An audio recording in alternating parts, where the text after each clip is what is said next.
scalable, means no loss of clarity when zooming out. When zooming in, zooming out, zooming in, you can get, there is no what you call distortion. The objects look same even in zooming in and zooming out. That means the object size will not change. If you zoom in, it will remain the same. But best part is that there is no distortion. You can get alarms, warnings. If you have in the beginning of the passage, if you put safety parameters like shallow contour, depth, shallow safety contour, safety depth, and deep contour, you can get all the alarms when approaching them. It can have a look ahead facility for grounding.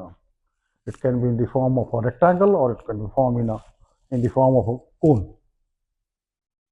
You can get anti-grounding alarm and can be updated as paper charts are updated on the weekly basis, on the basis of getting weekly notices from mariners. Even the ENCs can be updated on a weekly basis. Next is raster navigation charts. Before the ENCs came into the picture, before they were printed, RNCs were basically used on ECDIS, which earlier was called raster chart display system. Since electronic charts were not available, so all paper charts were converted into raster charts, and they were actually nothing but digital images of traditional paper charts, scanned copies or scanned papers. They were based on pixel, not fully interactive, but some of them can be. Zooming is possible also in RNCs, but you can get some kind of distortion or pixelation. It cannot support all the ECDIS functions. RNCs usually used mainly where ENCs are not available. That is the only advantage of RNCs you have. No objects based alarms. That means you cannot get any alarm of the objects. Limited automation, not fully automated. Cannot be used alone for SOLAS paperless navigation. That means if you are using RNCs, you have to have a backup as paper charts. The next topic that we are going to discuss is IHO standard S52.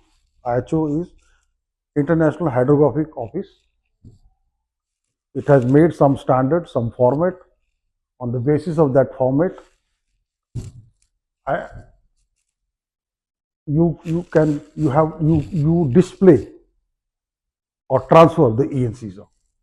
So an IHO standard that controls how ENC's data is displayed on an ECDIS. So publication S52, specification for chart content and display aspects of ECDIS. It defines how chart must look and behave on screen. Only display.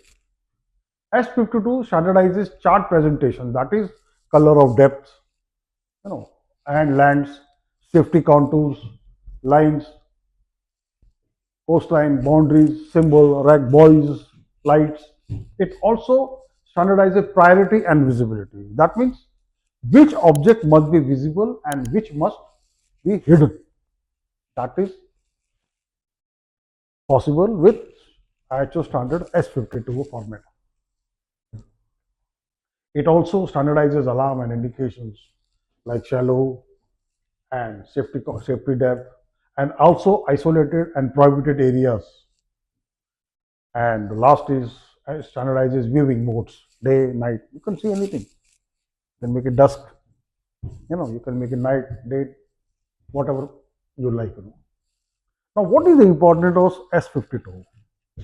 Without S52, each ECDIS would look different. We don't want that. We want all ECDIS to look same. Symbols and colors could be misinterpreted. If it is not standardized as per S52, every ECDIS, every national hydrographics will make a different shape of objects. So we don't want that. Can be misinterpreted and not good for safe navigation. Navigation, in that case, navigation safety could be compromised.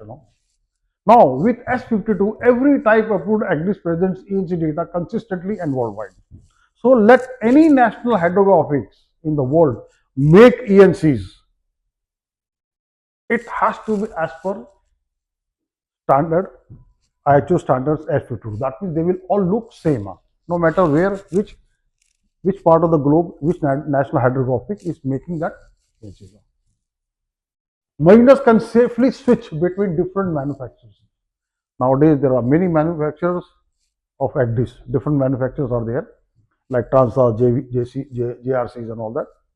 So they should be this as per this standard. They should looking be all same, displaying all same.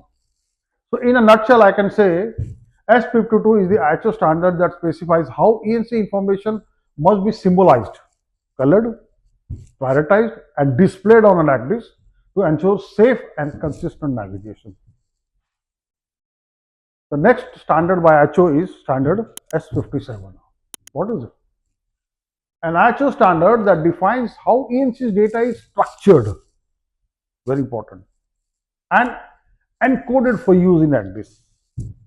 So every national hydrographics which are making the ENCs, they have to make the ENCs based on this S57 and structured in such a way that no matter which national hydrographic is making, the objects must look same and should be consistent, which is given in the publication IHO Transfer Standard and Digital Hydrographic Data, which specifies how chart information is digitally stored and not how it looks on the screen. Very important also. What S57 defines is ENC data structure, objects, coastline, depths, buoys must look all same, consistent. Attribute depth, value, light, characteristics, names, and spatial relationship. That means with respect to GPS or our vessel's position, the position of all other objects should also be consistent now, which also is, our other vessels with respect to our vessels, the other vessels should also be consistent in the sense that if the GPS position of our vessel is taken by the GPS, it should be also same for the other objects also or other vessels.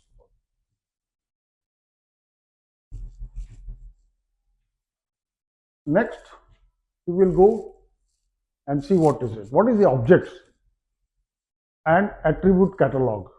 Standard attribute codes to ensure safety in digital maritime navigation by providing a universal language for describing hydrographic data. That means all the information must be uniform, must be interoperability. That means any hydrograph office making any ENC can be used on any ECDIS. Should be consistent in interpretation. Must look same, and data integrity and clear display, which should be as per the standard S57. The concept, ENC data concept, is the charts divided into cells by scale. That means the whole ENC is divided into patches of small cells, which has a unique identifier and allows efficient updating and loading.